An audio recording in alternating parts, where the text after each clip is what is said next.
Hello guys, how are you? Does your blinkers do not work or just work sometimes? On the series 1 and 2 of the Alfa 156, the problem may be different, but most of the times it is the relay that is behind here of the steering wheel that is the problem. This is the relay for this car in particular. The part number is over there, 156026738, I think. But you can also try to open it, and sometimes you have a broken weld, so you can re-weld it and it's good again. But now, if it is the Series 1 Alfa 156, instead of a button over there, you have a switch, okay? It goes out and in. Normally, most of the times, the problem is not the relay on the Series 1 Alfa 156 in other cars, but it is in fact the switch over there. What you have to do is not to remove it right away, but you have to work it lots of times. You work it out, in and out, and you will start to see that it starts to work.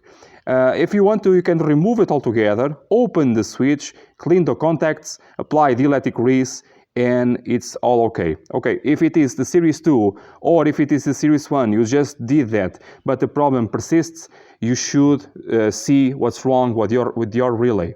Now, about the replacing of the relay or reaching the relay, I try to be fast on this quick tip.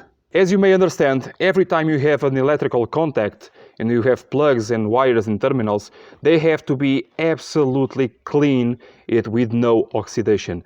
That is the case of mine. Everything is working.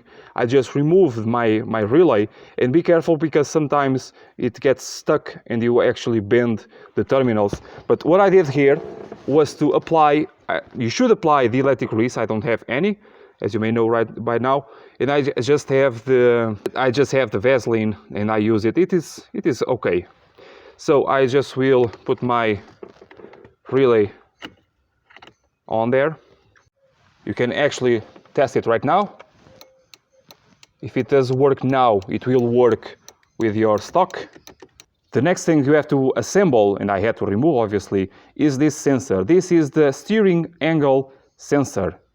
Okay, you just put it in there, connect your plug down there, in 1, 2, 3 screws. Okay, it is in place. Now some WD-40 on your plug, and grab your assembly for the airbag. You can actually put it in place. Be careful not to miss the turns of it. It will be very bad if you do. Connect your plug over here. Okay, can you see? Try to see if this does not move out of your attention. Can you see those two tabs over there? Make sure that they engage on that white ring on the inside over there, okay? Because if you do not do so, you can break or do something not good with your assembly. Okay, 1, 2, 3 screws. Now you can assemble everything and it's done. Guys, I really hope this quick tip was useful for you. I really hope you can consider subscribe and share with your friends. Also, on the description below, there is a lot of information that can be useful for you. See you next time, guys. Bye.